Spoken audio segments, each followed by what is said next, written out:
आज आपको 3 योगों के बारे में एक साथ बतलाने जा रहे हैं और वो 3 योग हैं। एक तो विशेष विद्वान, बुद्धिमान अथवा पंडित योग।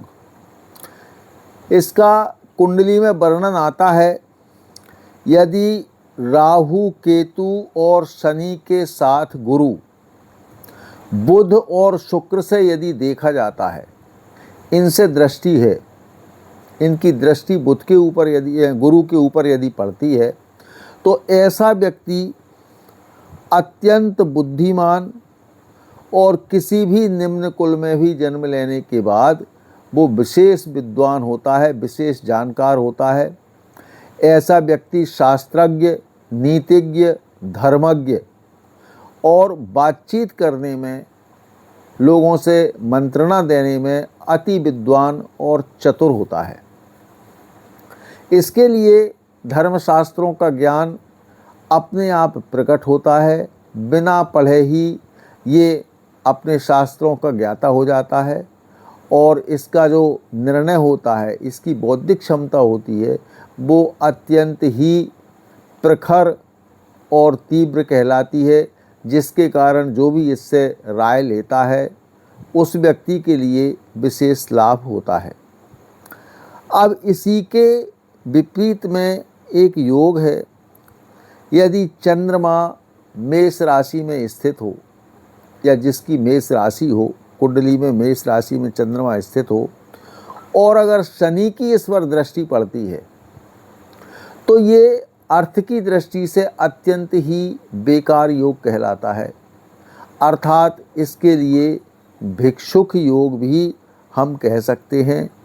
ऐसा व्यक्ति धन की लालसा में हमेशा रहता है और भिक्षाटन या भिक्षावृत्ति करने से ही इसकी उदर पूर्ति होती है।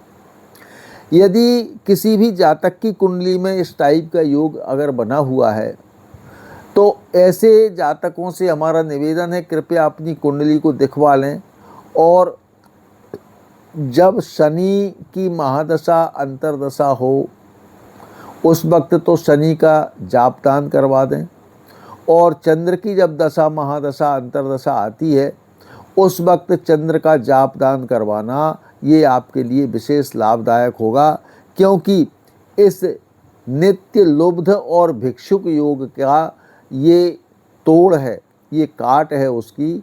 और साथ ही हनुमत उपासना, शिव आराधना, दुर्गा की आराधना, ये ऐसे जातकों को विशेष लाभदायक होती है। अगर वो चंद्रमा, अभी तो शनि से देखा जाता था, उसका वर्णन हमने किया है, अगर वो मंगल से देखा जाता है, तो इस योग में उत्पन्न होने वाला व्यक्ति भी हमेशा धन की इच्छा बनाए रखता है, उसकी पूर्ति नहीं हो पाती है। ऐसे जातकों के लिए मंगल का जाप, दान, अनुष्ठान इत्यादि करना विशेष लाभदायक होता है। अब इसी के अंतर्गत ये है कि यदि चंद्रमा अकेला शनि से ही देखा जाता है, तो ऐसे व्यक्ति के लिए धन का विशेष अभाव अपने जीवन में बना रहता है। अब इसके बाद में एक दूसरा योग ऐसा आता है कि अगर तात्कालिक लग्न का स्वामी मंगल केंद्र में हो और शनि लग्न में हो और कोई भी शुभ ग्रह ऐसे व्यक्ति को नहीं देखता हो, तो ऐसा व्यक्ति भी, ऐसा जातक भी किसी के यहाँ नौकरी करने में या दास्ता करने में माहिर होता है और अपने जीवन का यापन ये दास वृत्ति से ही कर पाता है। तो ऐसे जातकों के लिए हमारा निवेदन है, कृपया अपनी कुंडली को देखें, उसमें यदि आपको ऐसा लग रहा है, तो जिस ग्रह के कारण, जैसे कि शनि देखता है, स्वामी लग्न का मंगल हो, उसको शनि यदि देखता है, तो आपको मंगल का उपचार करना है, मंगल का जापदान करना है। और शनि की यदि स्थिति बलवान हो रही है, तो शनि का जाप करना है। इसके लिए हमको शनि के जो स्थान हैं वहाँ जाकर दर्शन करना, प्रसाद चढ़ाना, शनि की आराधना करना, शनि का अभिषेक करना, ये विशेष लाभदायक होगा। साथ ही शनि मंत्र का जाप करना, पीपल पर दीपक रखना, पीपल के नीचे शनि के स्तोत्र का पाठ करना, जाप करना, पीपल के नीचे हनुमान जी के स्तोत्रों का जाप करना, पाठ करना, ये आपके लिए विशेष लाभदायक होगा। तो ये 3 योगों का वर्णन आज हमने आपको किया है।